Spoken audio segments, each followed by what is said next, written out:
Hi mga pretty loves, makain tayo muna ako sa mga dalawa kong kids. Ito naman si Valerie ay napakatagal na talagang kumain. Lagi nakasipsip sa kanin. Kailangan talaga siyang...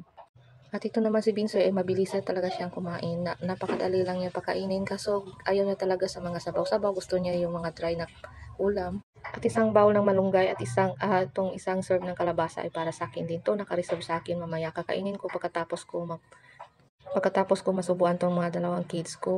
At ito naman si Liri ay hindi talaga siya mapili sa pagkain. Gusto niya may sabaw-sabaw din at may iparis niya sa pritong isda.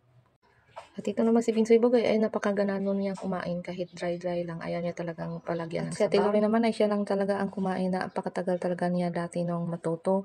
At mabuti na lang ngayon ay siya na lang.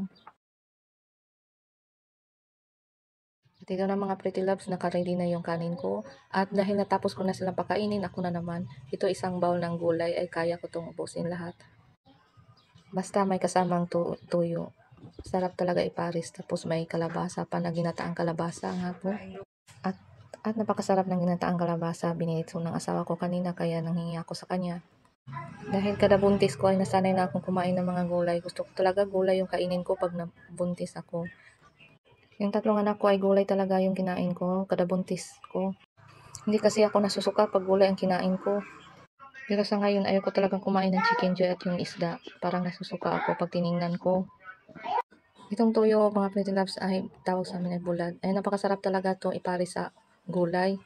At mabuti na lang masipag yung asawa ko magtanim ng mga malunggay. Napakadaming malunggay namin dito sa harap na sa tagiliran ng aming bahay. Hindi naman sa amin yung lupain pero tinaniman lang yan ng maraming gulay. Kaya ay next video nga ipakita ko na sa inyo yung mga malunggay na tinanim niya. Yung mga gulay, iba pang gulay. Bali, pinabantayan lang nila sa asawa ko yung lupain nila. Tapos tinaniman ng asawa ko ng maraming gulay. Kaya ayun, araw-araw. At syempre nakatipid din kami sa araw-araw na ulam namin.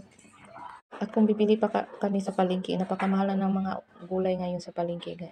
At yung mga kapitbahay namin dito ay bibili din sa amin ng malunggay dahil nakita nila napakadaming tinanim ni Bin.